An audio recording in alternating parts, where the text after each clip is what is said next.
Come to the end of February, so it's time for a roundup of all my February makes.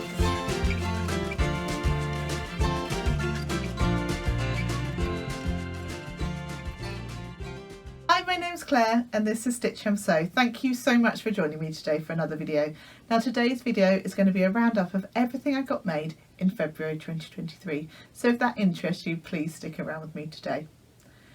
So as I say, today's video is talking about everything I made in February.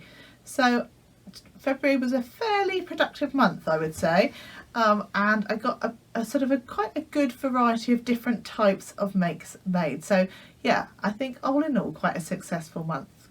Now I started off the month with a very simple make because January had been filled with making one of probably the most in-depth make that I've ever made, which was the parka coat for my husband. And after that I just wanted something where I didn't need to follow a pattern. I could just make something of my own design and just spend a couple of hours just whizzing up something that was really simple and really easy. So the first thing I made was a new sewing mat for to go under my sewing machine. This is literally, I've just sewn together and quilted different pieces of teal fabric and just a really simple sewing mat. As I say, no design as such, I just measured sort of how big I wanted it to be and just sort of went for it. So yeah, I found all these different scraps of sort of teal based fabrics, and as you know, teal is my favourite colour. So yeah, that one was my first make. Very simple, very easy sewing mat to go under my machine. I find that having a mat, the sewing machine on a mat, just means it slides over my desk a little bit easier when I want to sort of push it backwards and forwards on my desk. As I, if I want a little bit more space, if I'm pinning or clipping anything together or anything, it's just nice to be able to push the sewing machine back and forward, and it just makes it a little bit easier with the mat. Now, the second thing that I made in February was a bag, like a weekend sized sort of bag, and the pattern I chose was actually called the Weekender bag, and it's by Sew Over It. Now I'd been looking at this pattern for a little while and I decided that I wanted to just change it up slightly, so I've just hacked it slightly from the original pattern, but the main bones of it is exactly the same. The pattern itself obviously has an outside and you use a certain amount of sort of interfacing, like a stable interfacing for that, and you have a bag lining. But I decided that I wanted to do a quilted version, and this is my version. So on the actual one, this bit of bias binding isn't there because it's just you have sort of a lining bit of fabric, but because I'd done it as a quilted effect, I've included this little bit of bias binding at the top, but this pocket design was part of the original pattern, and again I've used bias binding at the top of the bag so that I could attach it sort of to the zip, and the inside is all the seams inside, don't know how well you're going to be able to see that, are all bound as well because again of it being quilted. I've also added, and I don't know how well you're going to see that, but sort of 2 slip pockets inside, just because I thought that would be useful. Now this is a really deep bag, it's a bit of a TARDIS, almost like a bit of a Mary Poppins bag, sort of, oh, where am I going? But overall I'm really pleased with it. If I was to make it again, I would make these straps a little bit bigger, and I'd also think about boxing out the top of the bag. But I think maybe once I've got some stuff in, it'll be less sort of angular at the top and slightly more rounded. But if not, I may still slightly box out the top portion of the bag as well. I haven't actually used it. I haven't been away yet, so I definitely do want to do that. But as you can see, it's got a boxed out bottom. It's a really roomy bag, and I think it will be really useful. And I love this fabric. This fabric is from By Graziella. I think that's how you pronounce it, and I just think it's gorgeous. It's a cotton canvas fabric, and inside I've just used for the lining fabric, I've just used a navy cotton fabric, and again I've used that same fabric to make bias binding, so I've just used the continuous bias binding method. But I think that's come together really nicely. It's a really sort of substantial bag. I feel like it's going to wear quite well, quite solid, and hopefully a really useful make. And hopefully I'll get to go away soon and I will test out this lovely bag. The next make that I've got to show you is one for my younger son, and it is a hoodie using the Waves and Wild Hot Chocolate pattern. Now, if you have ever watched my channel before, I've made quite a number of these in the past. It's definitely one of my go-to patterns for my boys, and it's a pattern that I don't really need to look at the instructions to at all anymore. And I made this Spidey Friends hoodie. This is a French terry fabric that I picked up from a de-stash on Facebook, and I've just used some blue ribbing for the cuffs and hemband. It's a little bit crumpled because he's had this on today. In fact, it's since I made it, it's been washed so many times because he wants to wear it like every single day. So it's sort of wash wear, and with the odd day here and there where he's not wearing it. But I made it sort of towards the beginning of the month, I guess, and he definitely has had lots and lots of wear of it over the last month, so that's great. So yeah, really good pattern, one that I would highly recommend if you haven't checked this one out. It's got a really good size range. It's from sort of like preemie baby, I think, right up to age 12, so you really get your value out of this pattern if you buy it when they're really young. But even if you bought it sort of mid-range, you know, you'd still get good use out of it. So a pattern that I would highly recommend. Now, the next pattern that I sewed up was the Lyra dress from Tilly and the Buttons. Now, this is one that was on my Make 9, so another one sort of ticked off, and I made it out of a fairly inexpensive cotton fabric that I would say is kind of in between a cotton lawn and a poplin. So it's got a good amount of drape, but you know, a reasonable amount of structure, and a great sort of pattern, a great sort of fabric for trying out those details for the first time, you know, the stand, collar stand, etc. And this is the version that I did. I'll pop some pictures obviously in of me wearing it as well.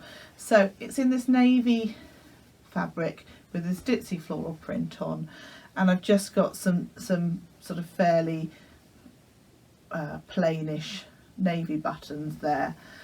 I made a couple of different adjustments to the pattern. I added 1.5 inches to the bodice because I'm about 5'8", and I added 2 inches to the sleeve just so that it would have a good amount of sort of drape at this bottom section. And I also added the Lotta skirt, the Tilly and the Buttons Lotta dress skirt to it rather than the actual Lyra skirt. I decided that I didn't necessarily want all the gathering, I didn't want the tiers, and I also wanted the kind of the flowiness that the Lotta skirt has. And because obviously Tilly's block is the same, actually those two, the skirt and the top part of the Lyra, just fitted perfectly. And I tend to just wear this with a belt. I have made the tie for this pattern as well, but I actually prefer it to wear it with a belt. It just cinches in a little bit more and it breaks up the pattern a little bit, breaks up that fabric, and just sort of adds a little bit more definition to the waist. So I was really pleased with this make.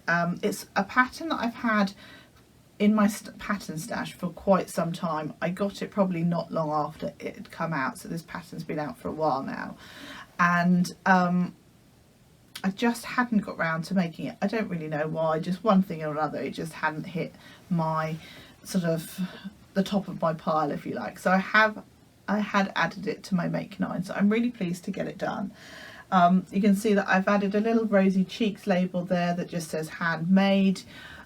This is one of my favourite sort of designs of hers actually, because it's just really simple, but I really like the colours on it. And just, yeah, it's nice to add a little label. I don't always remember, or I don't always sort of feel that it's appropriate, but I felt like the colours in it just sort of picked up some of the colours within the dress as well. So yeah, really pleased with how that's come together, and as I say, really pleased with the dress as a whole, and I would definitely make those adaptations in the future because I think they've worked perfectly. And the next make wasn't actually in my original plans for February, but I often find that an extra make or two might slip in, or I might change my mind as the month goes on, and this is one of the makes that I sort of added to my to-do list, if you like. I went to a sewing social in February run by the lovely Katherine from Makery, and the fantastic Adam was there as well. Actually, he gave me a lift because we don't live too far away from each other, and he was very kind, and he brought along his pattern for everybody that was there that evening, which was his slippers pattern. And I thought, why not give that one a go? So I've managed to squeeze them in this month, and these are my finished slippers. So the BDI amongst you will notice that the bias binding on this fabric are the same fabric as the dress that I made, because I had some left. In fact, I've still got a little bit more of that fabric left that I could make more bindings out of, or to make you know, little craft projects or something with. I've used some corduroy fabric that I've had left over from a different project which I made my Friday Pattern Company. Oh, the jacket, what's it called? It's completely gone out of my mind, the name of the pattern. I'll pop it up along the screen. And on the bottom I've got some denim fabric because it's fairly hard wearing. It's all sort of quilted design, and it's got some foam on the inside to just kind of give it some structure and to give it some cushioning under your feet as well. This was a lovely make, a great design by Adam. Adam Sews. If you're not following him on Instagram and on YouTube, please do go and check him out. He has some lovely makes for himself, but he also has an online shop where he sells some of his beautiful creations, his gorgeous bags and things. Please do go and check him out. He's absolutely fantastic as a sewist, but also just as a person in general, so please do go and check him out. So yeah, that was another make. The next make again was not for me, it was for my older son this time.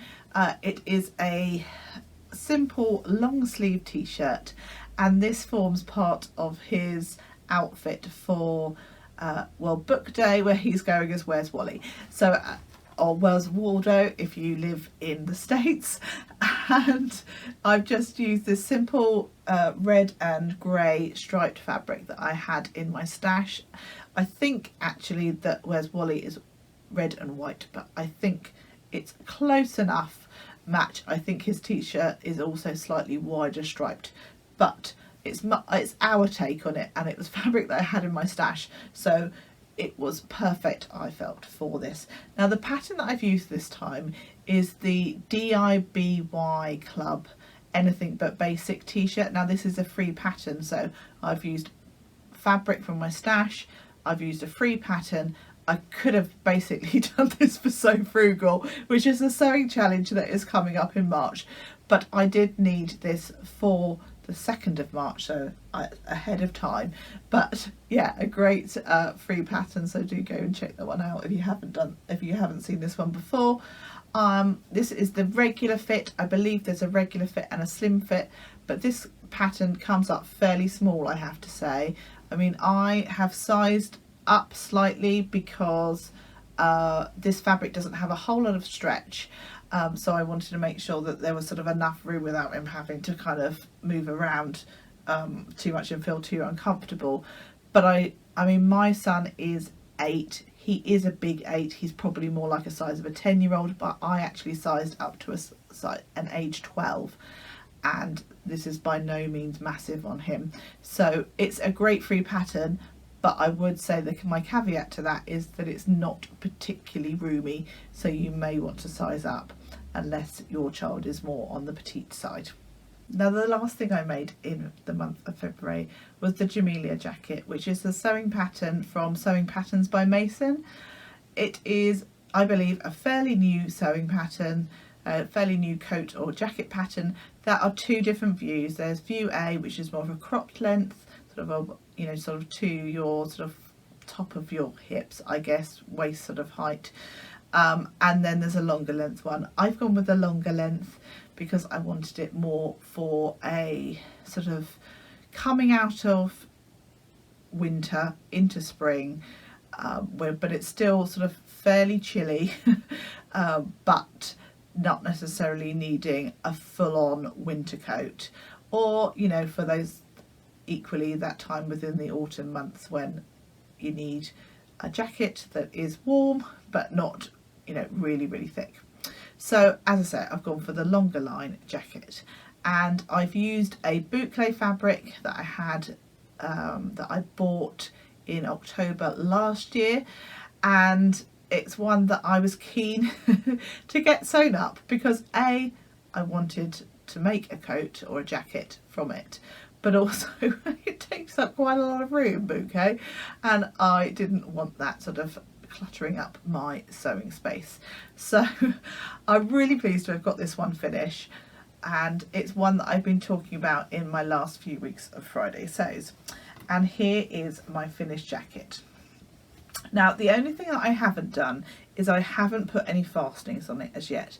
I can't decide whether I want to put buttons on, whether I want poppers, or actually I'm just happy with it without. So I'm going to live with it for a little while and see what I want to do. I have got some nice bronzy colour poppers, which I think will go really nicely with this sort of colouring. I think that will look really nice together.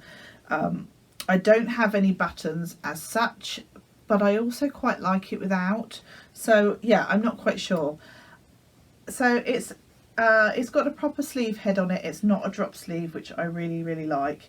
It's got these huge, great big pockets on, which I've lined on the inside in the fabric that I've used for the bias binding and things. I'll show you more of that in a minute. On the back, it's got a lovely yoke detail, and it's got this sort of box pleat that just gives it a little bit more room within the jacket, which is really nice. Gives it a little bit of a swing feel. It was a really nice sew, actually. The boucle took a little bit of work in terms of it sort of slipping slightly. I would say a walking foot is really useful if you're using this type of fabric, but on the whole it was pretty okay to sew with. It's a little bit bouncy, it's quite hard to press, doesn't really hold a crease. I probably could do with pressing it a little bit more. I have used a a clapper to try and hold those creases a little more, but it hasn't been massively successful. But I'm okay with kind of how it looks. If this is as good as it's going to get, then I'll accept that. That's not a problem. On the inside, I've decided to go for the yoke panel at the back,